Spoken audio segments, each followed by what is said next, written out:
अस्सलाम वालेकुम। कल तक आप लोगों ने प्री अरेस्ट बेल के कंसेप्ट को समझा और अगर कोई एम्बिग्यूटी थी तो कोशिश की गई कि वो कल आपके क्वेश्चंस के साथ रिमूव कर दी जाए। अब हम नेक्स्ट टॉपिक जो आपका पोस्ट अरेस्ट बेल है हम उसकी तरफ चलते हैं। पोस्ट अरेस्ट बेल करवाने की ज़रूरत क्यों पेश आती है? सबसे पहले तो आपने ये देखना है, जो आप कंसेप्ट पहले समझ चुके हैं, अरेस्ट कैसे होता है, जुडिशल कैसे जाता है, फिजिकल रिमांड कैसे दिया जाता है, उसके अंदर अगर किसी भी इन्वेस्टिगेशन के दौरान पुलिस इस नतीजे पर पहुंचती है कि ये एक्यूज्ड इस मुकदमे के अंदर मुलव्विस है, तो मुलव्विस होने की सूरत में वो ये रिक्वेस्ट अदालत को करती है कि इसको जुडिशल कस्टडी के अंदर भेज दिया जाए। और अदालत भी अगर उन ग्राउंड से सेटिस्फाई हो जाती है कि ये वाकई इसके खिलाफ प्राइमा फेशियाई सफिशेंट मटेरियल है कि इसको जेल में भेजा जाना चाहिए, तो उस सूरत के अंदर उसको जेल में भेज दिया जाता है। अब ऑफेंसेस अगर आप शेड्यूल 2 के देखेंगे तो दो तरह के ऑफेंसेस हैं। एक वो जो कि शेड्यूल 2 ने जिनको बेलेबल डिक्लेयर कर दिया, एक वो ऑफेंसेस हैं जिनको कानून ने नॉन बेलेबल डिक्लेयर कर दिया। जो बेलेबल ऑफेंसेस हैं वो सारे ऐसे ऑफेंसेस हैं जिसके अंदर जो ही एक्यूज को कोर्ट के अंदर प्रोड्यूस किया जाएगा तो court without any bail application उसको as a matter of right bail देने की पाबंद है। ना किसी बेलेबल ऑफेंस के अंदर रिमांड दिया जा सकता है, ना किसी बेलेबल ऑफेंस के अंदर एक्यूज्ड को जुडिशल भेजा जाता है, ना ही एक्यूज्ड को इस बात की ज़रूरत है कि वो कोर्ट से फॉर्मल रिक्वेस्ट करे कि मुझे बेल दी जाए, ना वो कोई एप्लीकेशन देने का पाबंद है। ये कोर्ट की अपनी जिम्मेदारी है देखना कि अगर वो बेलेबल ऑफेंस के अंदर पेश किया गया तो court without observing any other fact फौरन से पहले उसको बेल ग्रांट कर देगी और ये बता देगी कि तुम्हें बेल दे दी गई है, तुम जो है इसको अगर bond to the satisfaction of the court दे देते हो तो तुम्हें अभी रिलीज कर दिया जाएगा। कानून के अंदर बेल देने की जो पावर है बेलेबल ऑफेंस के अंदर, ये पुलिस के पास भी मौजूद है। पुलिस किसी को भी बेलेबल ऑफेंस के अंदर बेल आउट खुद भी कर सकती है और ये बात कह सकती है कि ये जो बॉन्ड दिया है ये अदालत में जाएगा, तो तुम जब रिपोर्ट 173 सबमिट हो जाएगी तो अदालत में पेश हो जाना। तो ये साबित हुआ कि जो बेलेबल ऑफेंस है उसके अंदर किसी रिक्वेस्ट की ज़रूरत नहीं है, बल्कि as a matter of right accused को बेल फौरन ग्रांट कर दी जाएगी। और 496 सीआरपीसी ऐसी तमाम एप्लीकेशंस को या रिमांड रिक्वेस्ट को या ज़ुबानी रिक्वेस्ट को, ये सारी चीज़ों को जो है 496 डील कर रहा है, जिसके अंदर as soon as the accused is brought before the court he shall be released on bail. तो ये हो गए बेलेबल ऑफेंसेस। दूसरी किस्म के जो ऑफेंसेस हैं वो नॉन बेलेबल हैं, जिनको शेड्यूल ने नॉन बेलेबल डिक्लेयर कर दिया। उन तमाम ऑफेंसेस के अंदर एक्यूज जो है वो as a matter of right bail claim नहीं कर सकता। उनके अंदर प्रोसीजर ये होगा कि एक्यूज्ड को जुडिशल कस्टडी के अंदर जेल भेज दिया जाएगा। अब कानून ये है कि हर ट्रायल को एक्सपीडिशियसली होना चाहिए, लेकिन एक्सपीडिशियसली इस वजह से नहीं होता है क्योंकि कोर्ट के अंदर रश ऑफ वर्क बहुत है, और जब रश ऑफ वर्क है तो इसका मतलब ये है कि हर केस को प्रॉपर टाइम देना ऑलमोस्ट नेक्स्ट टू इम्पॉसिबल है। इस वजह से अगर तो आप तमाम प्रिजनर्स को हर केस के अंदर जेल में ही रखेंगे जब तक उसका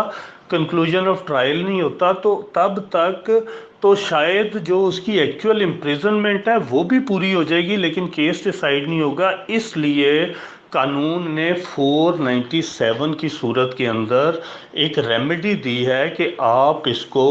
बेल आउट कर सकते हैं। अब जब 497 के अंदर जो पोस्ट अरेस्ट बेल होगी उसमें भी आगे दो कैटेगरीज हैं।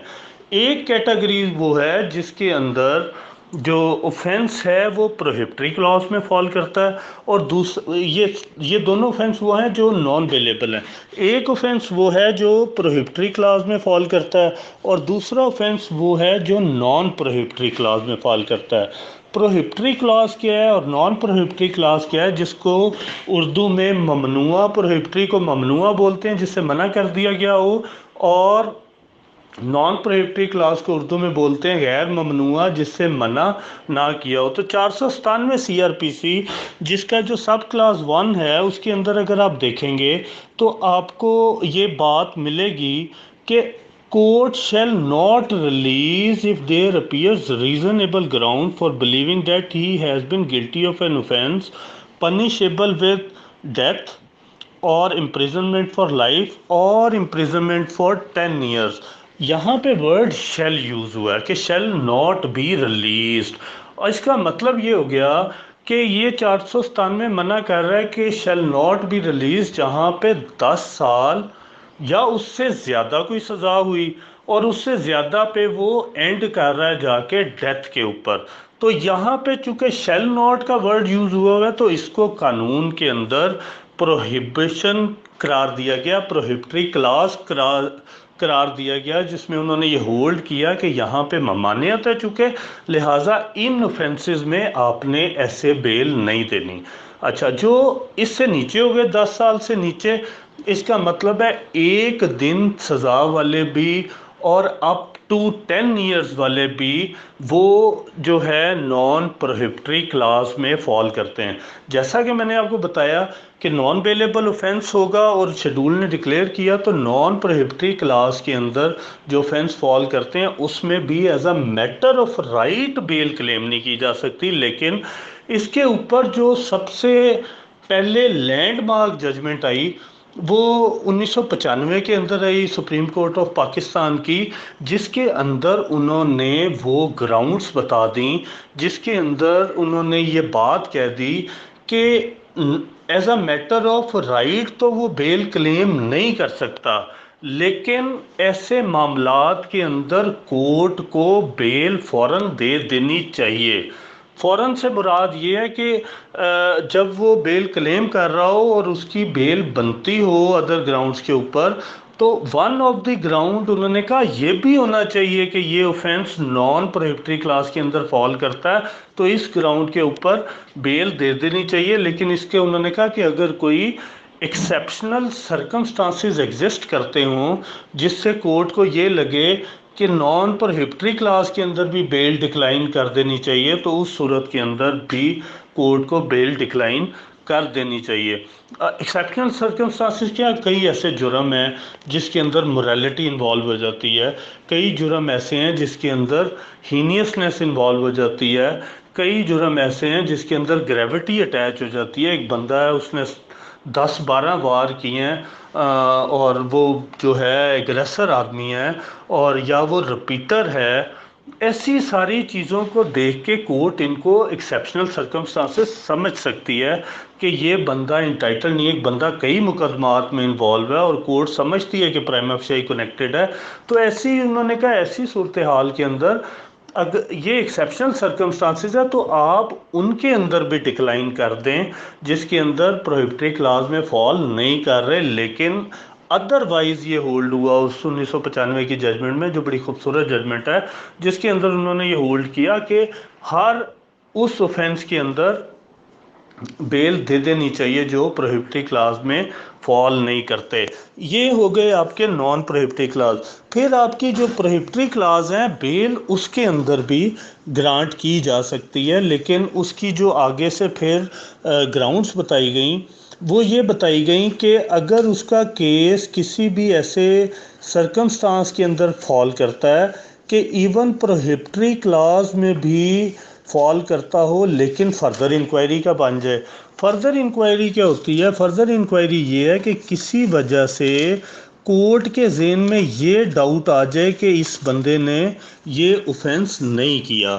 اور وہ اسٹیبلش کرنا ایکیوزڈ کا اپنا کام ہے بیل کے آرگومنٹس کے دوران کہ وہ کورٹ کو یہ بات بتائے کہ ان گراؤنڈز کے اوپر بے شک پروہیبٹری کلاس میں فال کر رہا ہے، لیکن ان گراؤنڈز کی وجہ سے اس کو فالسلی امپلیکیٹ کیا گیا ہے، اور کورٹ بھی یہ سمجھتی ہے کہ جو یہ باتیں کر رہا ہے یہ واقعی ایویڈنس ریکارڈ کیے بغیر نہیں ڈیسائیڈ ہو سکتی اور اس کی بات ٹھیک لگ رہی ہے۔ तो ऐसी हर बात जो कोर्ट समझती है कि प्राइमा फेशियाई कनेक्ट नहीं कर रही एक्यूज्ड को, रादर ये जो पॉइंट्स उसने रेस किए हैं ये सारे पॉइंट्स एविडेंस के बाद डिटरमिन होंगे, तो ये सारी बातें फर्दर इंक्वायरी का केस बनाती हैं। इसके अलावा अगर आप नोट करें तो अगर किसी का एज फैक्टर है, कोई बहुत बूढ़ा आदमी है और वो जो है सिक है, कोई इन्फर्म है, कोई माइनर है, कोई औरत है, ये सारे भी वो करेक्टर्स हैं जो कि इवन नॉन प्रोहिबिटरी क्लास में फॉल करने वाले जो ऑफेंसेस है उसके अंदर इन बातों की वजह से, अपनी मतलब एज, जेंडर या हेल्थ की वजह से वो बेल क्लेम कर सकते हैं। इसके अलावा 497 में ही आप पढ़ेंगे तो अगर किसी शख्स का ट्रायल डिले हो जाता है किसी ऐसी रीज़न की वजह से जिसमें एक्यूज्ड खुद ज़िम्मेदार ना हो, लाइक एक है कि शहादत आ रही है और एक्यूज्ड अपने वकील के थ्रू क्रॉस एग्जामिनेशन ही नहीं कर रहा कि इसका टाइम पीरियड गुजर जाएगा तो मैं बेल क्लेम करूंगा, तो अगर कोर्ट ऑर्डर शीट से इस नतीजे पे पहुंचती है कि अगर जो है delay on part of the accused है तो उस सूरत के अंदर वो डिले ऑफ ट्रायल की बुनियाद पे भी जो है बेल क्लेम नहीं कर सकता। और ऐसी बेल जिसको डिले की वजह से क्लेम किया जाए इसको स्टैचूटरी ग्राउंड्स पे बेल क्लेम करना कहा जाता है कि स्टैचूट के अंदर जब एक टाइम लिमिट 497 के अंदर दे दिया गया, उस तक मेरा ट्रायल कंक्लूड नहीं किया आपने तो अब मैं बेल का इंटाइटल्ड हूँ। इसके अलावा अगर आप देखें कि जो भी दूसरी ग्राउंड्स हैं जिसके अंदर वो एक्यूज बेल क्लेम कर सकता है 497 के अंदर, वो है कि अगर वो जुवेनाइल है, जो मैंने एज की बात पहले बताई आपको कि अगर वो जुवेनाइल है लेकिन जुवेनाइल एक्ट के तहत वो प्रोटेक्टेड नहीं है माइनर या मेजर ऑफेंसेस के अंदर, लेकिन कोर्ट उसकी एज को कंसिडर कर सकती है कि ये छोटा है और इसको ज़्यादा अरसा जेल में रखना मुनासिब नहीं है। इसके अलावा जो टाइम टू टाइम जितनी आपकी जजमेंट्स आती हैं उसके अंदर मुख्तलिफ़ किस्म के जो रूल सेटल हुए वो ये हैं कि इवन आपका अगर प्रोहिबिटरी क्लास में फॉल करता है ऑफेंस, उस सूरत के अंदर भी अगर वो प्रीवियसली नॉन कन्विक्टेड है या कोर्ट को ये लगे कि जो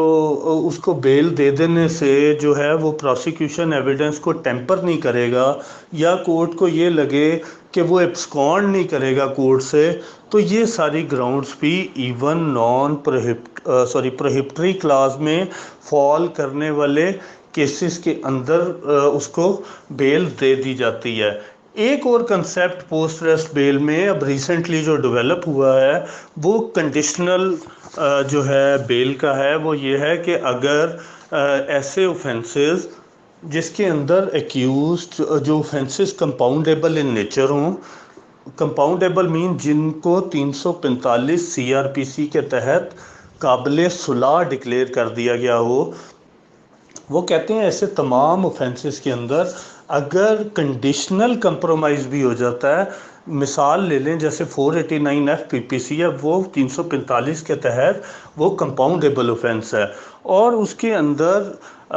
जो एग्रीव्ड कौन है वो कंपाउंड कर सकता है, मतलब कंप्लेनेंट जिस शख्स के नाम पर वो चेक इशू किया गया है। तो इसमें अब जो लॉ डेवलप हुआ वो ये है कि अगर ऐसा शख्स जो कि ये बात कर दे कि एक्यूज ने मुझसे कोई कमिटमेंट की है कि जैसे 489F आपको पता है चेक का डिसऑनरिंग का पर्चा होता है, उसके अंदर एक पेमेंट इन्वॉल्व होती है। जैसे अब कंप्लेनेंट ये बात कर दे कि एक्यूज ने इंस्टॉलमेंट्स में मुझे पैसे देने का वादा कर लिया है और उसने कहा कि मैं 6 महीने में आपको ये पेमेंट दे दूंगा, और हमारा आपस में शेड्यूल भी इस मामले में तय हो गया कि वो इस माह की इतनी इंस्टॉलमेंट देगा, तो अगर ये इंस्टॉलमेंट मुझे देता रहता है तो इसको कंडीशनल बेल देने पर मुझे कोई एतराज़ नहीं है। तो कोर्ट उस सूरत में उन कंडीशंस को ऑर्डर का पार्ट बनाती है और ऑर्डर का पार्ट बनाने के बाद उसको उन कंडीशंस पर बेल ग्रांट कर देती है, post arrest bell, with observation कि अगर कंप्लेनेंट को लगे कि इसने वायलेट की है अपने टर्म्स एंड कंडीशन को तो वो भी अप्लाई कर सकता है। کینسلیشن آف بیل کے لیے، یا دوسری بات یہ کر سکتا ہے کہ اگر کورٹ خود بھی یہ بات لکھ سکتی ہے کہ اگر کورٹ کے نوٹس میں یہ بات آتی ہے، جیسے مثال دیتا ہوں کہ 6 انسٹالمنٹ کی، تو کورٹ نے کہا کہ جو تم اس کو پیمنٹ کرو گے اس کو تم کورٹ کے پاس بھی آ کے اس کی رسید جمع کرواؤ گے، اور اگر وہ کسی ماہ میں وہ رسید جمع نہیں کرواتا تو کورٹ آرڈر میں لکھ سکتی ہے کہ اس وائلیشن کے اوپر بیل آٹومیٹکلی کینسل سمجھی جائے گی۔ تو دس از دی کنسیپٹ آف کنڈیشنل بیل، اور وہ کس طرح ہوتی ہے وہ بھی میں نے آپ کو ایکسپلین کرنے کی کوشش کی۔ تو یہ ہیں وہ ساری بیلز جو آپ کے پوسٹ اریسٹ بیل میں ضمانت بعد از گرفتاری کے اندر کورٹ کے اندر ڈیل کی جاتی ہیں، اور 496 اور 497 CR